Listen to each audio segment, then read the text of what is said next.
Good. All right, well, good morning, everyone. I come to you from San Diego, and quite a little bit of a shock being here. But I was born in Connecticut, so I'm used to this. All right, so nice job, John, as always. And I'm going to talk to you a little bit about this technology of how this system works. All right, so the first thing I'm going to do is tell you about the system a little bit. And I'll go through that pretty quickly. And then I'm going to talk to you about indoor air and the concentrations, what happens with indoor air in terms of the concentrations being variable. And it was a real eye-opener to me over the last few years to find that. We'll go through that quickly, and then we'll go through what we're using the system to do at different sites around.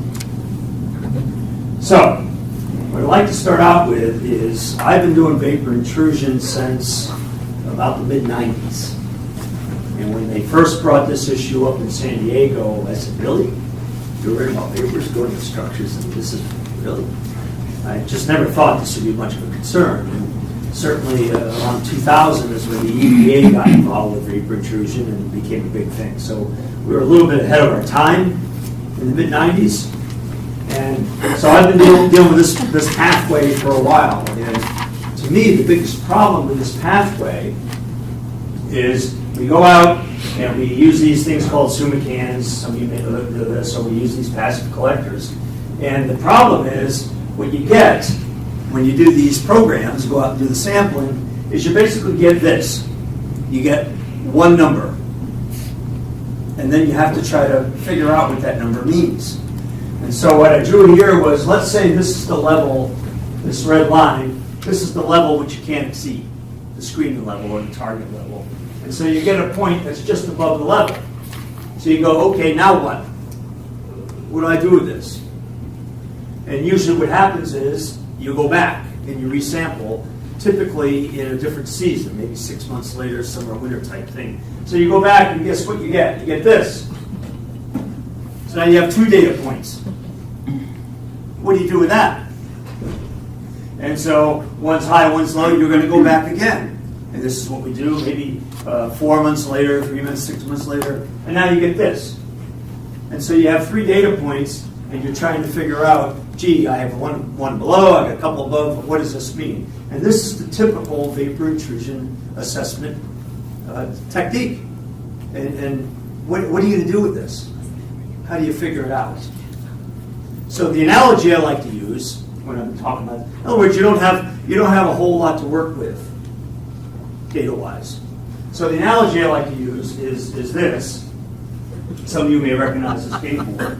And if you don't, the Wheel of Fortune. So, in the Wheel of Fortune, which I don't really watch that much, but at the end, they always have the winners. They do the thing at the end where they have like 10 seconds, and they have to pick, and right, and there's always a big reward. So I figured we try to do this here. So the category is song, and there's the puzzle.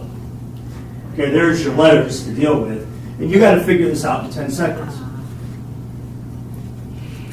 10, 9, 8, 7, 6, 5, 4, 3, 2, 1. And this is what vapor intrusion's about. It's like this. You don't have enough information with 3 data points to figure out the song or the other story. You want to know what it is, by the way? Mm-hmm. See if this is going to work. Does it work? It's playing up here. Can't hear it. The audio didn't work. Oh, sorry. Just sing it. Money for nothing. Money for nothing. Okay, now you have to sing it. Exactly. Right? If you can hear a little bit. Right? They ain't working. That's the way you do it. Money for nothing. Right? All right. So the point of this is how it is with vapor intrusion. Most of the sites, we have 2 or 3 data points. We're trying to figure it out. We compare it to a number, and we don't have any clue what's going on.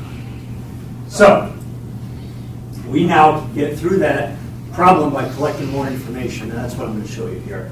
The instrumentation, simple gas chromatograph, abbreviated as a GC, that's what we call it in this business. Very, very compact, 12 inches high. You can see the ruler. Here's the key, the sample inlets. We connect this to low, a very small diameter tubing. We can run this tubing a football field away. So we can set this instrument into this room, and we can monitor all the rooms on this floor by running tubing. All right, all run by a little laptop. We connect to the laptop via the internet. We can control this from my desk in San Diego. So this afternoon, I'm setting this up in New Hampshire, and next week I'll be controlling this and looking at the data from my pajamas in San Diego. Hopefully warmer than this, and hopefully no fires. All right. This is fully quantitative. Someone asked a question about calibration, the gentleman there. So fully quantitative. This is not screening level data. It's a laboratory gas chromatograph, right? $40,000. We can go very, very, very low, down to 1 in a million cancer risk levels. We do it for trichloral, which of course is a real bad actor, PERC, quantum chloride, and others. Run time is less than 10 minutes, as John said, about 8 minutes. So we get about 150 plus measurements in a day. Lots of information. We can sample from generally about 16 locations. So this afternoon, we're setting it up at 15 different points we'll measure, 15 tubes, plus the calibration gas. Very stable. This instrument holds calibration for months. That's a key component of trying to do monitoring. You have to have a device that'll be stable. And so we've had it on a job site for 8 months, and I never had to recalibrate it. And I had to test that by the calibration gas. And then all the data goes in real time, beamed up to the web, and you can get, we give you a login, and you can look at it in real time. Like John said, you'll look at it on weekends, you'll look at it at night, you'll get up in the morning, you'll look at it. It's kind of addictive. You gotta see what's going on. Can you set up alerts? I can set up alerts, and I'll get to that in a second. And then we can stop it at any time and go into discrete mode, where you can run out, we leave you syringes, and you can run out if something strange occurs and go out and collect samples and inject them yourself manually to see what's going on. So we've done that at a number of sites. We've done it on a PERC site, and all of a sudden we see trichloroethylene hits. What? What's going on? And so they run out to that location, and they take samples and figure out what's going on. So it's very powerful to do discrete sample mode. All right. So what do you get out of the system? You get concentration data of whatever compound you're worried about. You do pressure differentials. I'm going to show you some really interesting stuff in that. We can connect to the nearest airport. We get barometric pressure, we get temperature, we get wind speed, and all that information allows us to figure out cause and effect, which I'm going to show you. It's really interesting stuff. We basically become like detectives. Then the software automatically sends you summary, and then as you would just ask, the software also will send you alerts, and it can flip relays. So if you say, hey, if TCE gets above 5, turn on this fan, open this louver, it'll all do that automatically. Pretty cool stuff. And then we got this user-friendly dashboard, which I'm going to show you in a second. Okay, so there's the dashboard. So you get a login information, you connect it, draws contour plots if you like those things. I like these down here, concentration versus time. And then here's that alert table you just asked about. It actually sends you alerts when it goes above the concentration that you tell it to alert you, and it logs those alerts, so you can go back and see how often was I above whatever value you're concerned about. All that stuff is, yes sir. Can you tie this into other electronic systems at the facility, such as HVAC running, Yes. Doors pulling up, closing? Exactly. Yes, we can. So, these are the type of plots. Now, John already showed this. It was nice that you showed that plot of Chelsea. These are the types of things that software will do. You can generate these plots literally in under a minute. And exports it right into PowerPoint. So if you've got a site, you can make presentation graphics literally in minutes from this software. It's not my software. I didn't write the software. The programmer that did all this stuff is very talented. It can integrate like that. QA/QC, you asked about it. EPA method TO14. You asked about calibration. We calibrated up front with 4 or 5 different calibration points, and then we can run a calibration standard every cycle to make sure everything's working right. That's what that says. And so the precision, accuracy, generally within 30%. In fact, I don't think we've ever been outside that, and that's the method specs. TO14, TO15, for those of you who know, the method specs plus or minus 30%. We're generally within 20%. Very stable. Setting it up, I can ship you the instrument.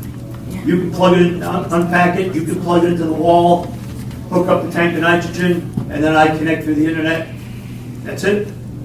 You set it up yourself if you want. Or we'll do it for you. But it's very easy to do. You can run sample lines. You hand trick the site. The tube's already there waiting for me. We'll have that instrument up and running this afternoon. We monitor tonight. What do you have to do for operation and maintenance? Make sure you have power. And make sure we have nitrogen. A bottle of nitrogen lasts 3 to 6 months. There's nothing to it. It's very simple. We need the internet. All right, so that's the system. That's all I want to talk about system. Now I want to tell you about indoor air. Now, I always thought, you take these canisters, whatever, you get one number, and you always thought, well, must be like that all the time, right? The number's 5, must have been 5 all night long. So, in other words, it's a constant value all through time. And what I've learned, it's not like that. So, it's more like that. There's 14 days of perk, and I'll come back to this in print shop. Or it's like that. There's John's site right there. 10 days of time. Look at that pattern. Every day, the same exact pattern. Variation going from 50 to 150. Huge variations every day. Or like that. Look at that one. TCE going from 10 to 400. So what I've learned in doing this monitoring that I never knew before is, wow, these indoor air concentrations, this is more the rule than the exception. This is what indoor air is doing. And we never thought about this until we had the data to see it. We never saw the picture, the pattern of the song. So, that's what's going on with indoor air. And so now, how do we then apply the system? So now I'm going to talk to you about applications for it. So the first obvious use or application of the system is to monitor indoor air concentrations. We're worried about trichloroethylene. I assume that most of you know that the issue is about hearts being damaged, malformation of the heart in fetuses. So hence the picture of the pregnant woman, hence the picture of the heart with a Band-Aid. So what the system then does is, by monitoring, it tells us how high the concentrations are, for how long, and also how often. So an example of that's this. Here's concentration versus time. This is about, if you look at the bottom here, December to March, about 100 days of time, and you're seeing concentrations over time in indoor air. And what you can see here is, for the most part, if this was trichloral, the level we worry about, depending on the state, is about 2 micrograms per cubic meter. And you can see that really, in this structure, there weren't that many exceedances above 2. In fact, it only happened for a very short period of time. In fact, it happened for one day, about 24 hours out of 100 days. Not very long at all. So is that a problem or not? Well, you have the ability, when you have this type of data, to figure that out. If you had put out a passive collector for 3 weeks, which a lot of agencies want you to do, and you put it out, just happened to put it out in this band right here, you'd have thought there might have been a real problem. But really, when you look at it over 100 days, you say, wow, that doesn't happen very much. Probably not a problem. So this is the type of information we get to see when we have this much data. All right. We can use the system to find entry points of these contaminants into structures. So we know cracks in the slab, we know floor drains, sumps.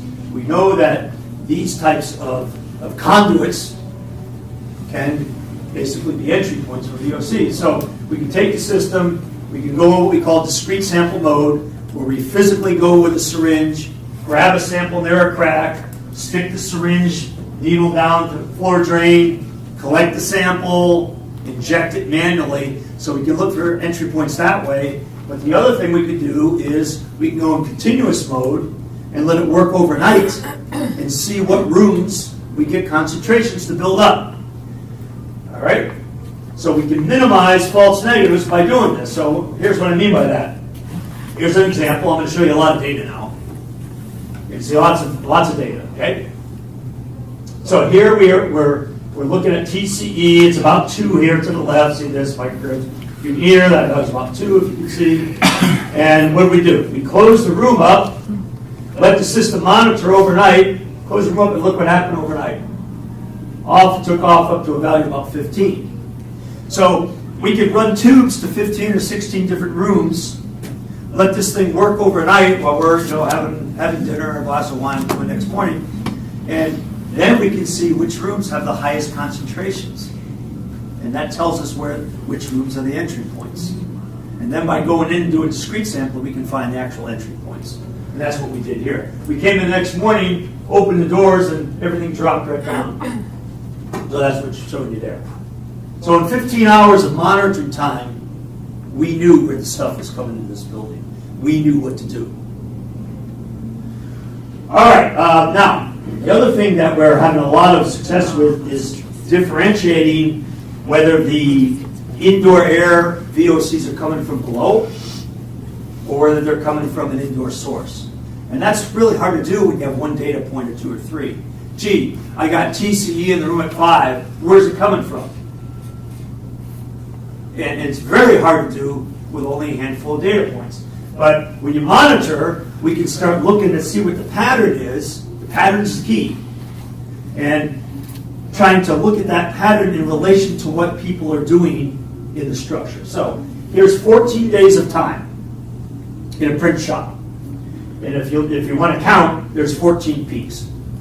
Now we thought, in this case it was tetrachloroethylene, we thought that the print shop probably, they use toners and dyes and all these types of things, cleaners. We assumed that the perk was coming from the operations of the print shop. So we said, okay, let's monitor and let's see then if concentrations are higher during the day when the print shop's active, operating, or higher at night, right? And look what we get. Aha, we were geniuses. There they are, except for one thing. All those peaks were at night, not during the day. Totally inverse of what we thought. So during the day, all the values were down here. It was at night when all the values were higher. All right? So we were able to figure out from that, it wasn't coming from the operations, it had to be coming from below. Now, if you had a passive collector or a canister, here's what you would have had after 14 days. And you would have had to try to figure that out. And you know what you would have figured out? Oh my gosh, the allowed level's 5. Ah! Chicken Little, right? Got to evacuate. And the answer was during the workday, it wasn't. That's the difference between having a pattern and just having a data point. All right, so this one is another one where we're trying to determine indoor air versus a vapor intrusion source. This was a factory in Los Angeles making furniture, mostly couches, okay? And they had gone out and taken canister samples and had all these high hits. They had like 8 samples in this big factory. And one of the samples was from the women's restroom. They also did the men's restroom. And guess what? The highest value was in the women's restroom. So guess what they did? They concluded that the source was the women's restroom, so they closed the women's restroom. Yeah, problem solved. And they brought in bivvies into the parking lot. I'm not making this up. So they decided they needed more data. That's a smart decision. So they brought me in, and I'm there with the instrument, and we're doing discrete sample mode. We're running around taking string samples. And within 2 hours, I said, this stuff's everywhere. It's a huge fact. It's not coming from the women's restroom. They made me set up the instrument in the women's restroom. They wanted me to be stealth. So they actually set me up in the women's restroom. I'm not going to show you that picture. Okay. All right. So we're pulling our hair out trying to figure out where this is coming from, right? And so I said, look, let's go into monitor mode and let's see what's going on day versus night. But the idea being is if it's coming from vapor intrusion, then it'll, when they close up at night, the factory closes up, then it's going to have higher concentrations at night. But during the day, when they have open up, they have rooftop doors, furniture in and out, I just go lower. So, okay, so that's what we said. Let's see what's going on. So here we are after we did the discrete sample, and it's the end of the day. We go into monitor mode, 5 p.m. Look, everything's really low. And then at 7 in the morning, when the factory opens up, boom, a big spike. Now, it doesn't look very big to you, but that's at 50. That's a big number, right? And then later on during the night, ooh, big spike, 200, okay? Then, at the end of the day, 5 p.m., the factory shuts down. Look what happens. Nighttime, it's basically down to around 0. Next morning, 7 in the morning, right? And then, see, so what do we find here? In 2.5 days, we figured out that it wasn't coming from vapor intrusion because all the values were higher during the day when they were operating. We ended up finding out, because we couldn't see any sources anywhere, the only thing this factory had everywhere throughout this plant was silicone spray, because they would lubricate the sewing machines and the cutting machines. They would use silicone spray. Well, we looked at the back of the silicone spray, and what did we see on the back? Nothing. Doesn't say anything about TC, hydrocarbons and all this stuff. So, well, this can't. And I said, you know what? Let's just, the machine's right here, let's just spray a little bit. Boom! Huge hit of trichloroethylene. All right? This property was in a real estate transaction. The buyer was trying to get a $2 million reduction. $2 million reduction because of vapor intrusion. Right? We proved that it wasn't coming from vapor intrusion, it was coming from the tenant. We saved the property owner $2 million. What were our charges for this? $8,000. I'm still waiting for my bouquet of flowers. Wow. True story. All right, so we can go in and figure indoor air versus vapor intrusion generally within a couple of days. You can't do that with a canister or a passive collector. It's just not going to happen. All right, and then we can figure out what about remedies. Did they work? Or if we put in air filtration units, if we seal cracks, if we turn on fans, if we make HRs, by monitoring, we can see the effect of these remedies as we turn them on or off. So let me show you that. Okay? So here are 4 locations in an IBM facility in New York. TCE problems, you can't see the scale, but it's TCE going anywhere from 5 to 10. And they're exact same patterns, even though there are 4 different locations in this building. They turn on a sub-slab depressurization system. Boom.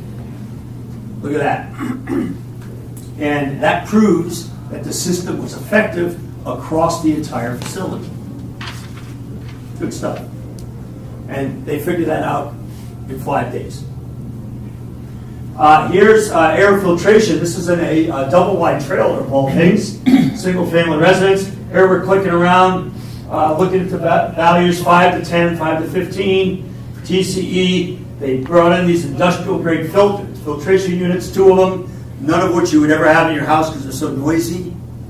But they tried to see what it would do, and sure enough, it dropped the values, but not low enough. The allowed values too, and it only dropped it down to about 5 industrial-grade air filtration units. They don't do the job. And I know John and I have talked about this. He's had a similar experience. So air filtration units are great. They look good. You know, you can say, hey, I'm doing something. They don't do the job. They're not a remedy. They're a cosmetic fix at best. Turn the filter off, look what happens. So we could tell there, in a matter of just a few days, that this was not an effective remedy.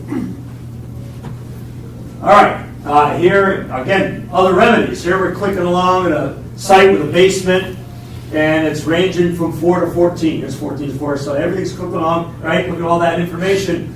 Well, they had 4 sumps. So after doing this for a few weeks, we said, why don't you cover the sumps? Gee, that's a good idea. I think we'll do that.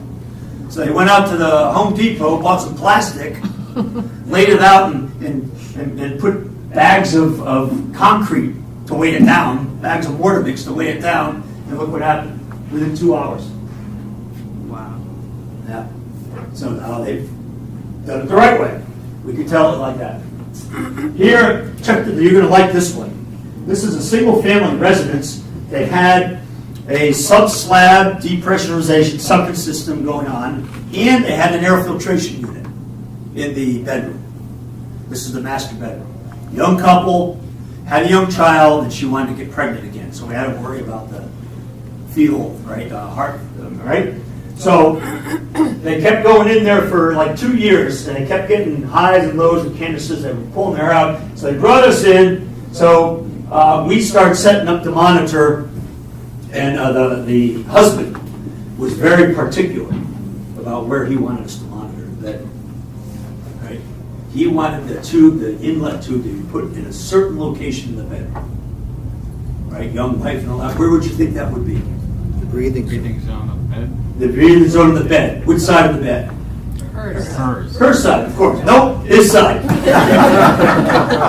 Really? It's true. The wife be damned. Okay. So I don't think it would have mattered a whole lot which side of the bed, but right by his pillow. I got the picture. All right. Anyways, here we're clicking along around 2. 2 is the allowed level. That's with the units, air filtration unit working, and with that sub-slab unit working. So it wasn't doing the job, right? Okay, well, let's turn off the air filtration unit and see what happens. Boom, jumps up to about, you can see it clicking on, average value of 4. We do that for a week or so and say, okay, now let's turn off that sub-slab system and see what happens. So we turn off the sub-slab system, look what happens. Values drop. That's a mitigation system. The value should have gone up. Right? I just said, well, yeah, exactly. The mitigation system was actually creating more of a problem than solving. That's something. So, again, looking at the effectiveness of a remedy. And we could have done that in 3 days. But, you know, the client had us do it for a long period of time. So that's what the system can do. Then, because we're measuring pressure, differential pressure, and temperature, we can look at cause and effect. What's causing these patterns? In John's case, we very quickly found out it was due to the HVAC.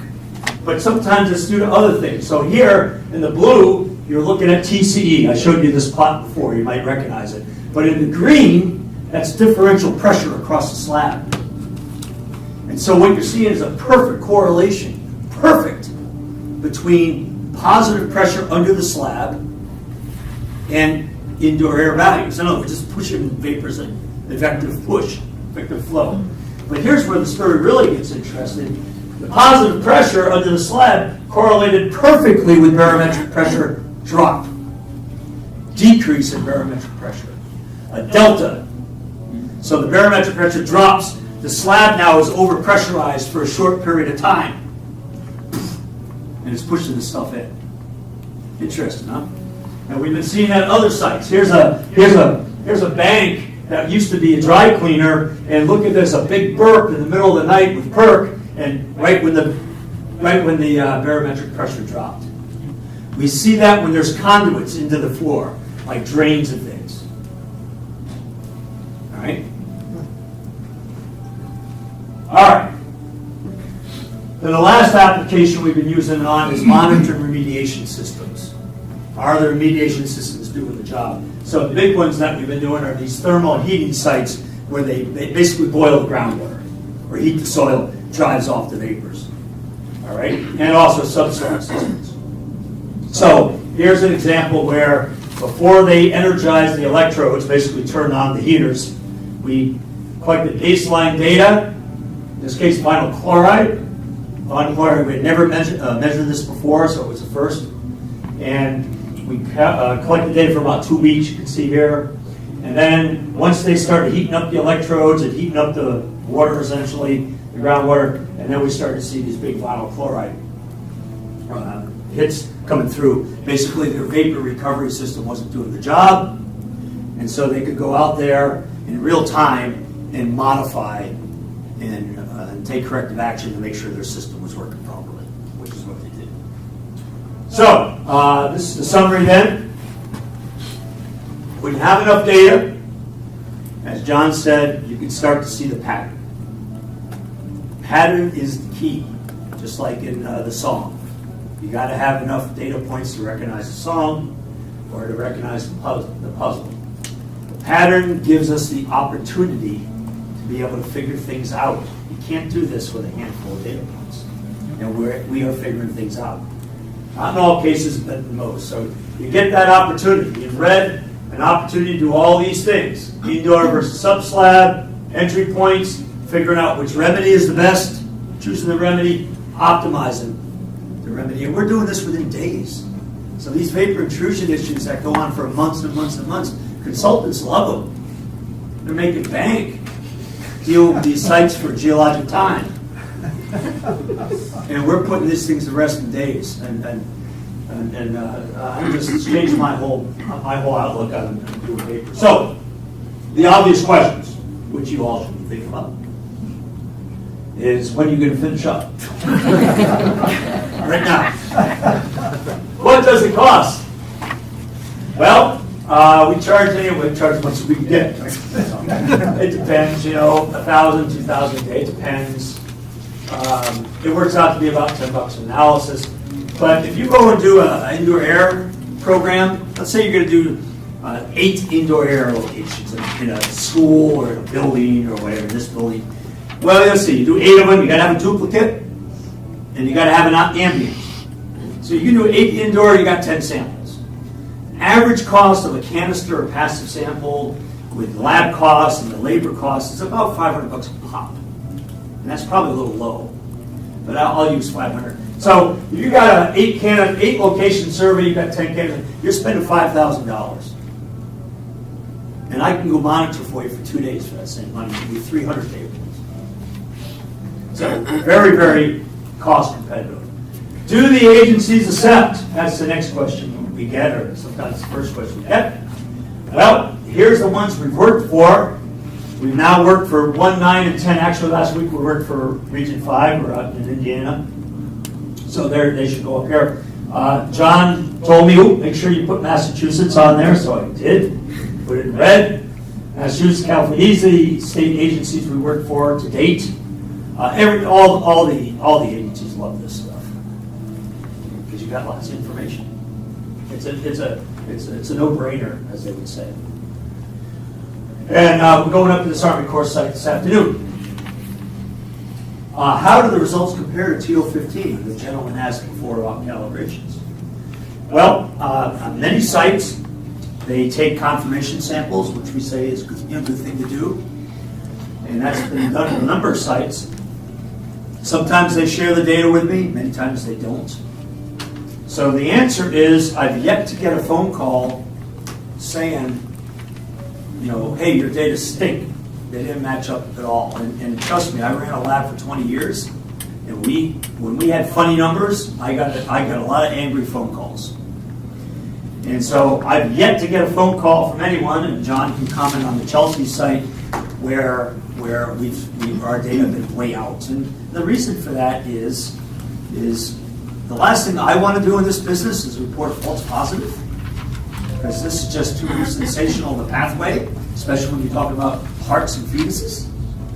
So I very painstakingly make sure that I calibrate that system before it goes in the field. The gentleman asked, I do that calibration before it goes in the field, multi-point, and then in the field, we continue to recalibrate it with the check standard. So, so far, like I said, I haven't gotten any ugly phone calls, so I think that the meeting's working pretty good. I know at the Chelsea site, they had a HAP site there, and they were cross-compared. So that's it. There they are. Can't forget them. So I hope you enjoyed that. I'll take any questions. Is there a pattern to the failed systems, the ones that don't use data? Is there a pattern to what? How they fail or why they fail? What we're finding with patterns is this: the 2 biggest variables for patterns. I showed you a little bit of a dependency on barometric pressure, but the 2 biggest variables control patterns are people, what the people are doing, and the HVAC system. Those are the 2 biggest variables.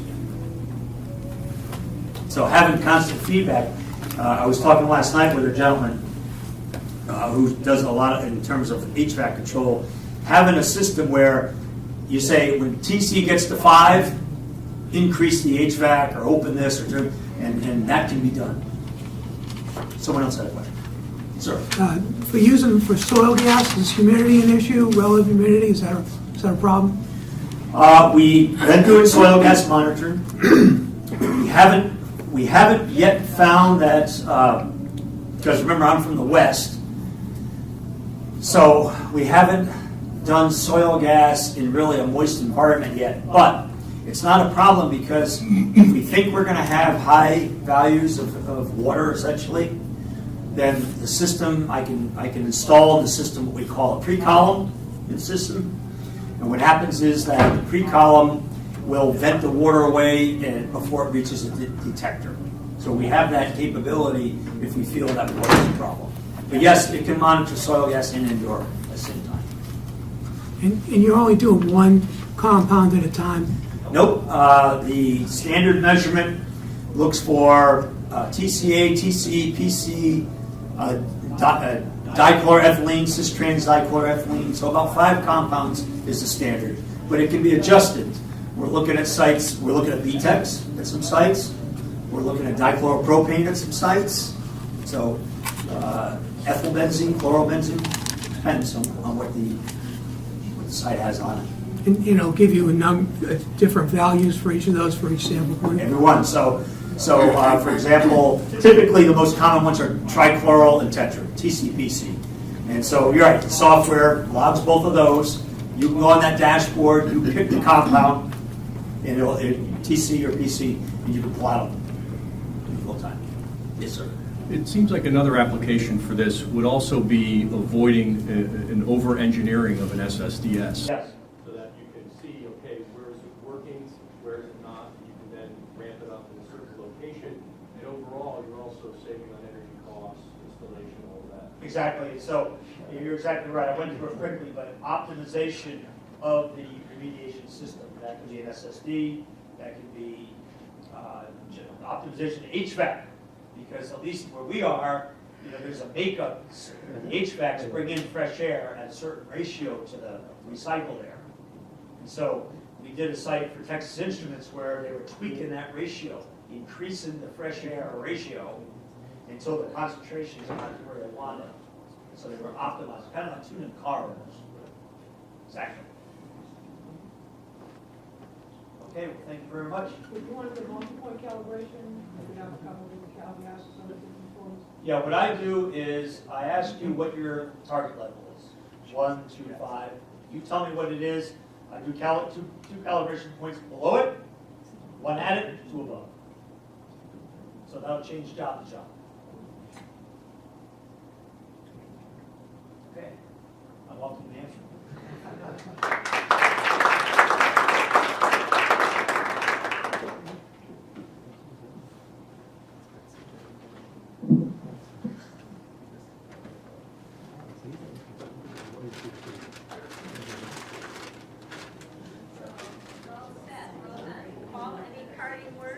Paul's gone. Paul's gone. I'll speak for Paul. He's gone.